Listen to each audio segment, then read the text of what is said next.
আসসালামু আলাইকুম, চলে আসলাম আরও একটি নতুন ভিডিও নিয়ে। আজকের ভিডিওতে থাকছে কিন্তু তালের বড়া রেসিপি। তো আশা করছি এই তালের বড়া রেসিপিটাও আপনাদের কাছে ভালো লাগবে। ভালো লাগলে অবশ্যই একটা লাইক দিয়ে পুরো ভিডিওটা ওয়াচ করবেন। আর এই তালের বড়াটা কিন্তু অনেক নরম হয়েছিল, ভিতরটা অনেক নরম আর উপরে কিন্তু খুব ভালো ক্রিস্পি হয়েছিল। তো সেই বড়াটাই আপনাদের সাথে শেয়ার করব, যেহেতু তালের মৌসুম চলতেছে এখন। তো কিছুদিন পর পরই কিন্তু আমাদের বাসায় তালের পিঠা, তালের বড়া এগুলা খাওয়া হচ্ছে। তো সেই ভিডিওগুলাই আপনাদের সাথে তুলে ধরতেছি। তো আমার মতো যদি আপনারাও তালের বড়া বানাতে চান তাহলে অবশ্যই আমার ভিডিওটা না টেনে ওয়াচ করবেন। তাহলে চলুন চলে যাই প্রসেসিংয়ে। কিভাবে আমি তালের বড়াটা বানিয়েছি সেটাই আপনাদের সাথে শেয়ার করব। এই যে বাটির মধ্যে দেখতে পাচ্ছেন তাল, এখানে আমি একটা বড় সাইজের তাল নিয়ে নিয়েছিলাম। সেটা থেকে যতটুকু তালের রস বের হয়েছে সবটুকুই নিয়ে নিয়েছি। আর এখন আমি আরেকটা বাটির মধ্যে ঢেলে দিয়েছি। আর এখানে আমি বাসায় তৈরি করে নিয়েছি চালের গুঁড়ো, ব্লেন্ডারে গুঁড়া করে নিয়েছি, সেই চালের গুঁড়োটা এখানে দিয়ে দিচ্ছি। আমি একদম কম পরিমাণের চালের গুঁড়া দিয়েছি। যতটুকু চালের গুঁড়া দিয়েছি ততটুকুই আটা দিয়ে দিয়েছি। আটা আর চালের গুঁড়া আমি সমান সমান দিয়েছি। আর দিয়ে দিচ্ছি 1 কাপ পরিমাণ গুঁড়া দুধ। আর গুঁড়া দুধটা দিয়ে আমি এখন একটু মিক্স করে নিচ্ছি। গুঁড়া দুধ দিলে কিন্তু তালের বড়ার টেস্টটা অনেক ভালো লাগে, অনেক টেস্টি হয়, সেজন্যই আমি গুঁড়ার দুধটা ইউজ করি। আর গুঁড়া দুধ দিলে কিন্তু খুব ভালো লাগে। আর এখানে আমি কিন্তু ব্লেন্ড করে নিয়েছি চিনি, তো সেই চিনিটা দিয়ে দিয়েছি। আমি কিন্তু সাথে সাথেই আজকে তালের বড়াটা বানাবো, বেশি সময় নিব না, সেই জন্যই আমি চিনিটা ব্লেন্ড করে দিয়েছি যেন খুব তাড়াতাড়ি তালের রসের সাথে এবং চালের সাথে মিশে যায়। তো দেখলেন তো আমি কিভাবে মিক্স করে নিচ্ছি। এখানে কিন্তু আমি কোনো রকম বেকিং পাউডার দিইনি, যেহেতু ময়দা ইউজ করতেছি, আটা ইউজ করতেছি, সেজন্য আমি বেকিং পাউডারটা দিইনি। আর বেকিং পাউডার ছাড়াই যদি তালের বড়া বানানো হয় তাহলে কিন্তু খেতে ভালো লাগে। তো আমি এখানে দিয়ে দিচ্ছি স্বাদ মতো লবণ। মিষ্টির মধ্যে কিন্তু একটু লবণ দিলে কিন্তু আরও ভালো লাগে, তো সেই জন্য লবণটা দিয়ে দিয়েছি। আর যারা মনে করেন যে বেকিং পাউডার দিলে আর একটু ভালো হবে, তারা কিন্তু চাইলেই বেকিং পাউডার দিতে পারেন, কোনো সমস্যা নাই। তো এই যে আমি কিন্তু খুব ভালো করে গুলাটা রেডি করে নিলাম তালের বড়ার জন্য। আর আজকে কিন্তু আমি একটু ঘন গুলা দিয়ে তালের বড়াটা বানাবো, পাতলা করব না। তো সেজন্য আমি একটু ঘন ঘন করে কিন্তু আমি গুলাটা বানিয়ে নিয়েছি।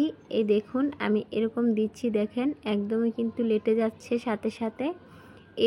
এরকম গুলাটা থাকলেই কিন্তু তালের বড়াটা বানাতে খুব সুবিধা হয় এবং সুন্দর হয়। তো আমি কিন্তু অনেকটা সময় নিয়েই মেখেছি। আপনারা যদি সময় হাতে থাকে তাহলে অবশ্যই একটু সময় নিয়ে মেখে নেবেন। তো আমি চুলাইতে কিন্তু একটা কড়াই বসিয়ে রেখেছি অলরেডি, অফ ক্যামেরায় তেল দিয়ে দিয়েছি। আর এখন তেলটাও গরম হয়ে গেছে, তার মধ্যে দিয়ে দিচ্ছি বড়াগুলা। আর আমি এই কড়াইতে কিন্তু রান্না করি, তরকারি রান্না করি, সেই জন্য কিন্তু একটু নিচে দিয়ে হয়তো বসে আছে, সাথে সাথে উঠতেছে না। আমি একটু লাড়া দিয়ে দিলেই উঠে যাবে। তো প্রথমে আমি বড়াগুলা দিয়ে দিয়েছি, এখন আমি একটু নাড়াচাড়া করে দিচ্ছি। দেখুন কতটা সুন্দর করে ফুলে যাচ্ছে। আসলে আমি যেহেতু এটার মধ্যে সবসময় রান্না করি, তেলে কোনো কিছু ভাজা হয় না, তো সেই জন্য একটু বসেছিল। আপনারা কিন্তু সেম প্রসেস ফলো করতে পারেন এভাবে।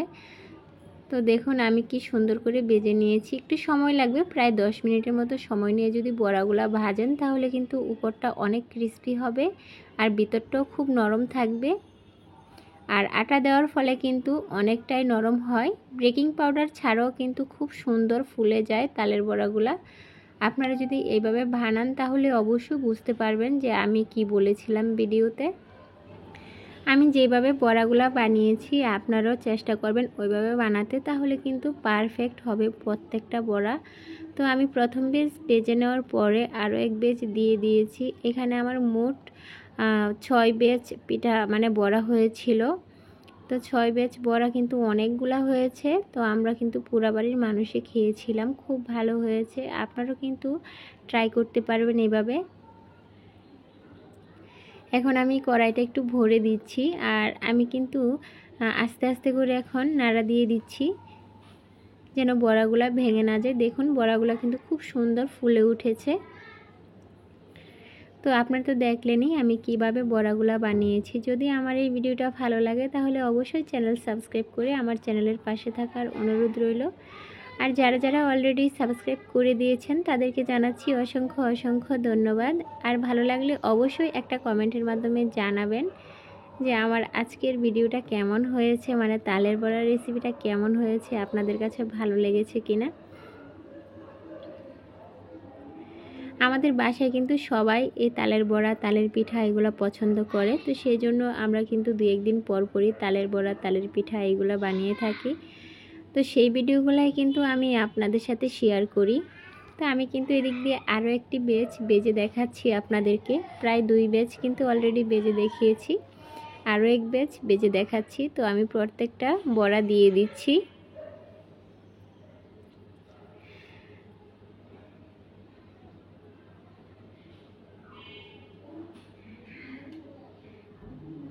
আমি যেভাবে দিচ্ছি আপনারাও চেষ্টা করবেন ওইভাবেই দেওয়ার জন্য। আমি কিন্তু তালের বড়া বানাতে এতটা প্রফেশন ছিলাম না, তারপরে কিন্তু বানাতে বানাতে অনেকটা ভালোই বানাতে পারি এখন। তো দেখলেন তো আমি কিভাবে তালের বড়াগুলা বানিয়ে নিয়েছি। এইভাবে কিন্তু আপনারাও পারবেন।